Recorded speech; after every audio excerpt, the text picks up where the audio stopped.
Hello everyone. In this video, I will show you how to use Affirm on Amazon. First, start by adding eligible items to your cart. Make sure your total is at least $50, because Affirm usually requires a minimum amount to be available. As you browse, not every product may qualify, so check that your items are eligible before moving forward. Once you are ready, go to your cart and proceed to checkout. Follow the normal checkout steps until you reach the payment section. Here, look for the option to pay with Affirm. If you see it, select Affirm as your payment method. Next, you will be asked to apply. This step requires you to enter some basic information, such as your name, phone number, and other details. Affirm will run a quick, real-time credit check. This check does not impact your credit score, and the decision is usually instant.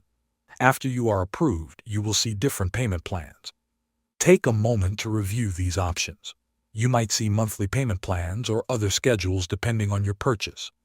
Choose the plan that works best for your budget. Once you select your preferred plan, continue to complete your purchase. Review your order details, confirm your payment plan, and finalize the checkout. After your order is complete, you will manage your payments through the Affirm website or the Affirm app. Make sure to pay on time to avoid any fees or issues. Thanks for watching.